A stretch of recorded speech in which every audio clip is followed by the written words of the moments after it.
Alright, so I'm doing my top 10 JRPGs, and when I say JRPG, I mean any RPG made in Japan. I'm including strategy RPGs, action RPGs, whatever.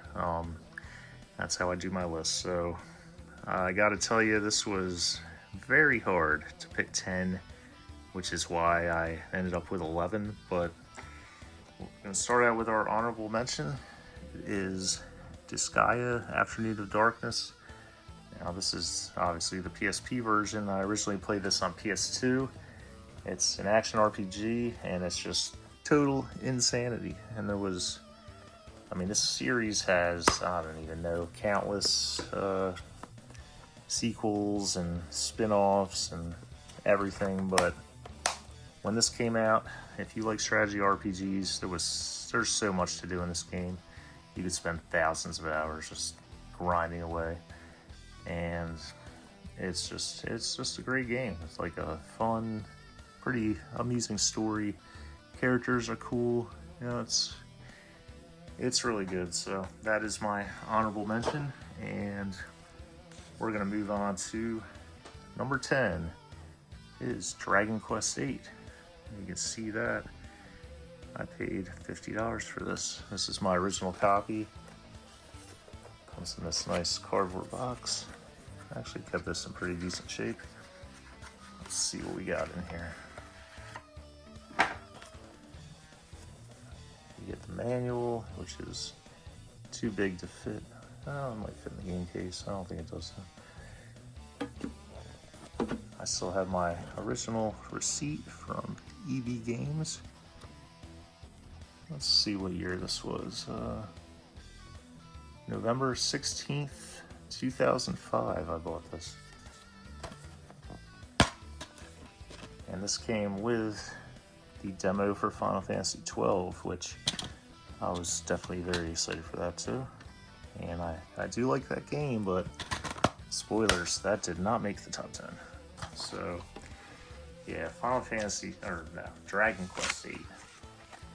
Very, very good game. If you've played any Dragon Quest games, I'm sure you know this is one of the most popular ones. I mean, the art style, the characters, the story, just everything about this is just top tier. I mean, it would be cool if they would remake this. Seems like a no-brainer, but you're dealing with Square Enix, so who knows? But yeah, it's a quality game. It's not that expensive these days. I mean, I don't know, 30, 35 bucks. Well worth it. So it's my number 10.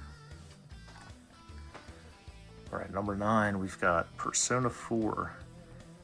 Now, there's so much hype for Persona 5, and I played it, and it's just, for me, Persona 5 is too much. Like, the story was cool, but like the characters, like, And Persona 4 is just, for me, it's just so much better. It's just, I don't know how to explain it, just like it better. This also, I think that's the soundtrack it comes with. Yeah, it is. Great game. I'm sure everyone knows what Persona is at this point, so that is my number 9.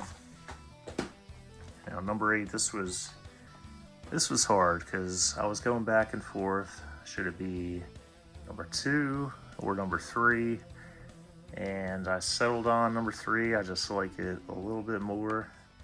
So that is Shining Force 3. It's obviously a Sega Saturn game. 1 and 2 were on the Genesis. Yeah, it's a really good story. It should have been even better. There were 3 parts of this in Japan. Only the first part made it to the US.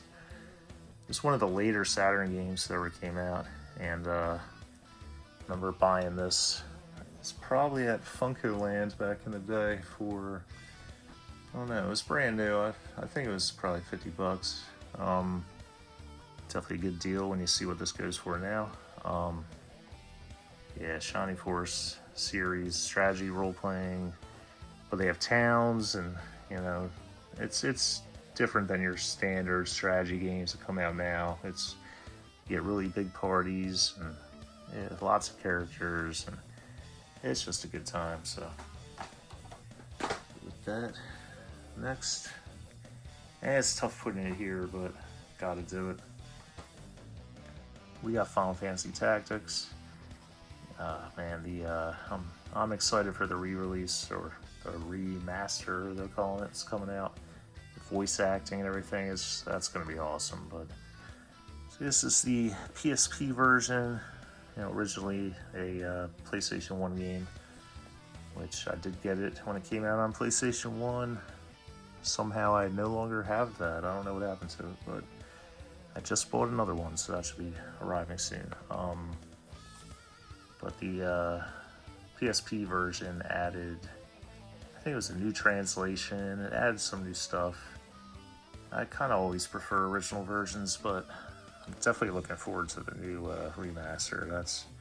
They're adding so much. That's going to be really cool. But man, a lot of people think this is a really hard game, and it's challenging. There's a couple spots that are really just unfair, but you get through those, and the story this game's just great.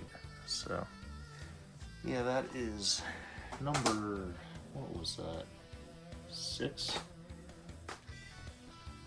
I think that's 7. Okay. Yeah, well, there's going to be a lot of Final Fantasy on this list if you weren't prepared for that. So number 6, it's Final Fantasy 9, which I know a lot of people have a lot higher than that, but I just got such good stuff in front of it, I can't put it any higher. I mean, this, when it came out, like after Final Fantasy 8, which was not the most well-received game ever, they went back to the classic Final Fantasy look and story, and it's just a fun game. Really, really good. Characters are memorable. It's just, the story's a little out there, it's been years at this point since I beat it, but I cannot remember everything that happens in the story. I gotta play it again soon because it's just been so long, but it's a really fun game. There's a lot to do, and I mean, these characters are, well, not that guy, no one cares about him, but these characters, good characters. So. Alright, so we're gonna move on to number 5. Now, when I originally made this list, I had this a lot lower, and thinking about it, like, I have probably put, I don't know, 300-400 hours into this game. It's got to be this high. It's Final Fantasy X. I've got the original version here, which, I spent hundreds of hours on. Up on the shelves, you got the remaster, which I also spent hundreds of hours on. When that came out, I completed the sphere grid with every character. Like, there's a lot going on, but yeah, Final Fantasy X.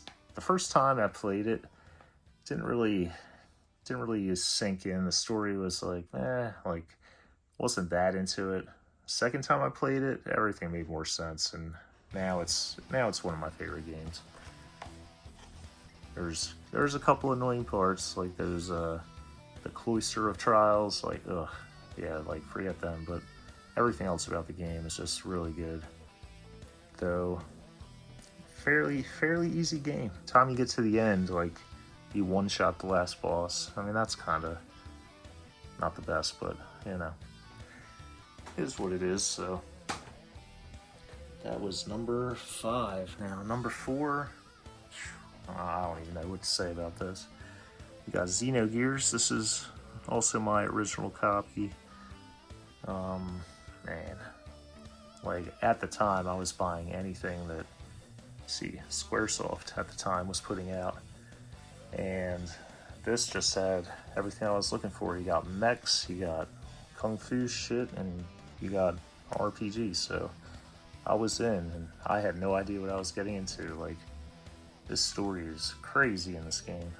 So much cool shit happens. It's a pretty long game. Let me see, how many discs is this?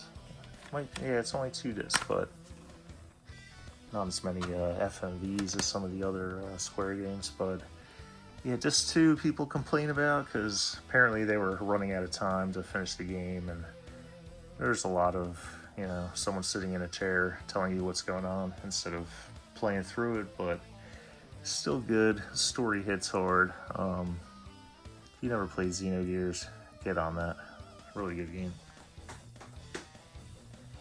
Okay, we're in the top 3, and man, it gets harder from here, but number 3, it is Final Fantasy 3.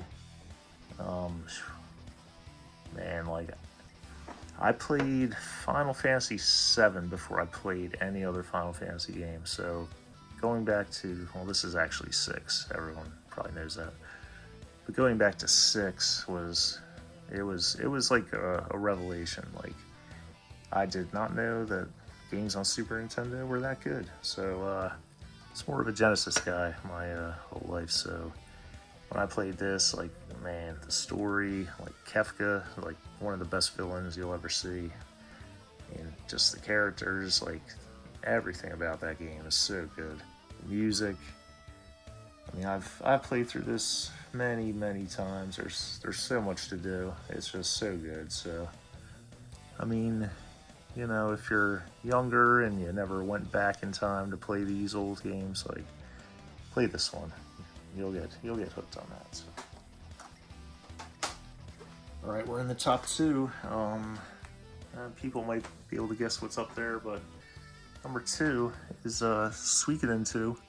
Suikoden, who knows how it's pronounced? I always call it Suikoden, so maybe I should do that. But man, like, the combat in this is super fast. There's so many characters to get. Just the story, the villain is awesome. Yeah, the remasters just came out. That's great. I mean, if you want to jump into the series, that's probably the way to go. I mean, I beat this when it came out. The first one's great. Playing 3 right now. 3 is great. Gonna move on to 4 and 5 once I beat that. So this is a really good series, and I know they're releasing some mobile game for it, but I wish there'd be like another, like, something they put some real effort into, like, number 6. Let's get Suikoden 6. Let's get that. I know Konami's not watching, but they should be, so. Let's move on to my number 1 game, and no surprise, it is Final Fantasy 7. And I mean, I don't know if it's really the first RPG I ever played, possibly. Anyways, no, it's not the first one I've ever played, but it got me into RPGs, like it did a lot of people. I mean, just the cinematics, like, just the futuristic setting, like, I love the materia system, like, I still think it's great. I know some people think it's like, every character is pretty much the same, but it don't matter. Use your favorite character and whatever you want. I mean, it doesn't really get better than this. Yeah, this is my original copy. See, it's a little banged up. This is going with me everywhere. It's always been on the shelf in my living room. Now it's on the shelf in my game room, but never put this one in a box. Didn't want to lose it, so it's all my discs. They're probably pretty scratched up, but last time I put them in, they all worked, so that's all that matters. But yeah, everyone knows this game. The remakes, they're decent. I think they added a lot of stuff that they didn't really need to add. But I mean, I'm gonna buy the 3rd one when that comes out. So, like, they got me hooked. I've got the movie, Advent Children, anything Final Fantasy VII related. I even got Dirge of Cerberus. I got Crisis Core. Like, I'm gonna buy anything they put out with Final Fantasy VII characters. So, it is what it is. So, yeah, there's my top 10. I mean, your favorite RPG might not be in there, or someone's gonna be like, "Oh, where's Chrono Trigger?" It's like, I mean, I've played Chrono Trigger. I just don't like it as much as these games. So, anyways, that's my list, and I will see you next time.